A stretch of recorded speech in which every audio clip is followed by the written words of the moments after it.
آپ علیہ الصلاۃ والسلام تشریف فرما ہے، ایک صحابی رسول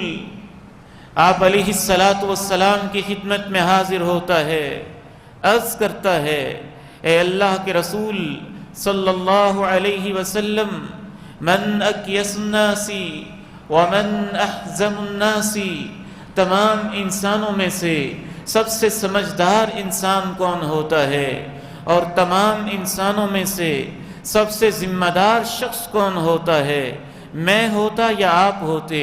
ہمارا جواب دنیا کے کسی میرٹ اور دنیا کے کسی سٹینڈرڈ کے حساب سے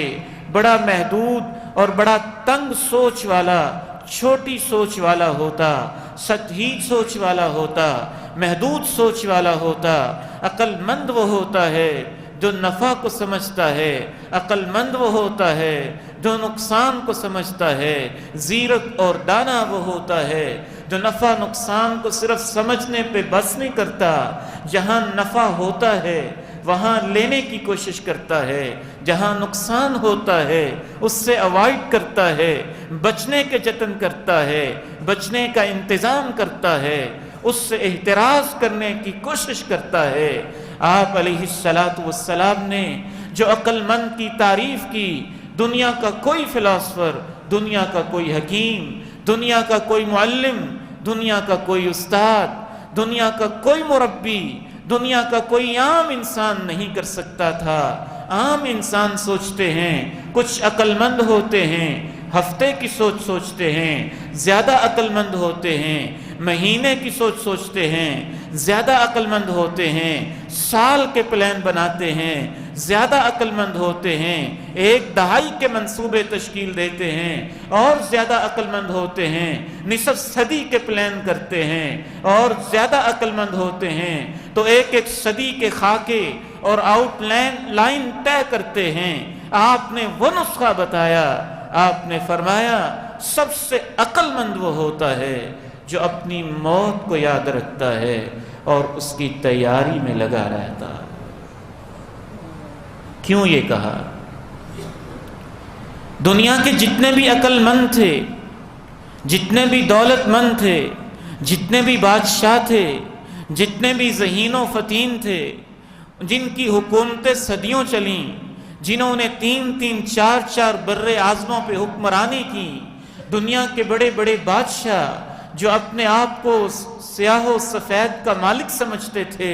جو اپنے آپ کو رب اعلیٰ کہنے سے بھی باز نہیں آتے تھے، وہ دنیا کے بڑے ذہین انسان تھے، بظاہر سمجھدار بھی تھے، بظاہر شاطر اور چالاک بھی تھے، بظاہر بڑے منصوبے بنانے والے، بڑے بڑے انتظامات کرنے والے بھی تھے، لیکن ان کی ساری سوچیں بے شک صدی تک پھیل جائیں دنیا میں محدود رہتی تھیں۔ آپ نے فرمایا میں آخری پیغمبر ہوں، اے میرے صحابی اگر تم نے پوچھا ہی ہے تو میری نبوت کی زبان کے مطابق سب سے عقل مند وہ ہوتا ہے جو ہمیشہ رہنے والی زندگی کو سوچتے ہوئے موت کو یاد کرتا رہتا ہے۔ آپ آج سے لے کے 5 صدی کے بھی منصوبے بنا لیں تو آخر تو اسے ختم ہی ہونا ہے نا۔ اچھی بات ہے، بنانے چاہیے، کوئی قابل اعتراض بات تو نہیں ہے، لیکن چھوٹے سے یہ بندے منصوبے بنا لے، کیا خیال ہے اس شخص کے بارے میں کہ وہ گاجر کے ریٹ کو سمجھتا ہے، مولی کی قیمت کو سمجھتا ہے، سبزی کے بھاؤ کو سمجھتا ہے، کپڑے کی پرائس کو تو سمجھتا ہے، زمین کے مرلے کے پلاٹ کے ایکڑوں کے فٹوں تک کے ایک ایک زمین کی انچ کی قیمت کو سمجھتا ہے، سوچ سمجھ کے سودے کرتا ہے، کپڑا لینے جائے تو سودا سوچ سمجھ کے کرتا ہے، گاجر مولی خریدنے جائے تو سوچ سمجھ کے خریدتا ہے، بازار سے کوئی اور چیز لینے جائے تو سوچ سمجھ کے خریدتا ہے، 100-200 کا سودا کرے تو سوچ سمجھ کے کرتا ہے، 1000-2000 کا سودا کرے تو بڑی سوچ سمجھ کے کرتا ہے، 1,00,000-2,00,000 کا کرے تو اور سوچ کے سمجھ کے کرتا ہے۔ کتنا بیوقوف ہوگا وہ شخص ایک ایک سبزی کو سمجھنے والا، جب اپنی زندگی کے سودے کرے تو اپنی زندگی شیطان کو بیچ ڈالے۔ ہر چیز کی قیمت کو سمجھا، نہ سمجھا تو اپنی قیمت کو نہ سمجھا۔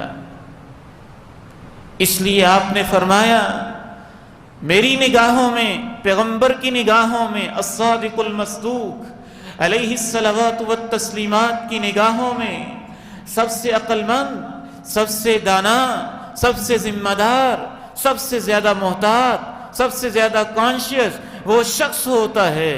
جو موت کو سب سے زیادہ یاد بھی رکھتا ہے، وَأَكْثَرُهُمْ اسْتِعْدَادًا لِذَلِكَ، اور سب سے زیادہ اس کی صبح و شام، اس کی دوپہر راتیں، اس کی خلوتیں جلوتیں، اس کی میٹنگیں، اس کی انفرادی نجی مجلسیں، اس کے گھر کے معاملات، بازار کے معاملات، اس کی ملوں کے معاملات، شیلروں کے معاملات، اس کے کاروبار کے معاملات، آڑت کے معاملات، مسجد کے معاملات، ادارے کے معاملات، ذمہ داری کے معاملات، جاب کے معاملات، ملازمت کے معاملات، پروموشن کے معاملات، وہ سب کچھ کرتا ہے لیکن یہ سوچ کے کرتا ہے کہ مرنا بھی ہے۔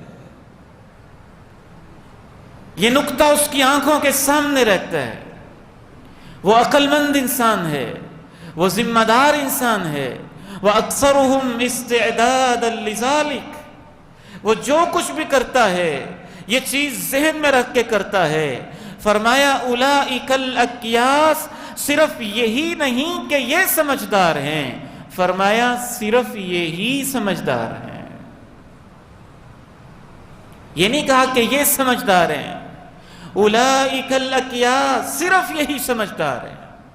صرف یہی سمجھدار ہیں۔ ذہبوا بشرف الدنیا وکرامت الآخرہ، یہ اتنے سمجھدار ہیں کہ دنیا کی شرافت بھی ان کے حصے میں آئے گی اور آخرت کی عزتیں بھی اللہ انہی کو نصیب کرے گا۔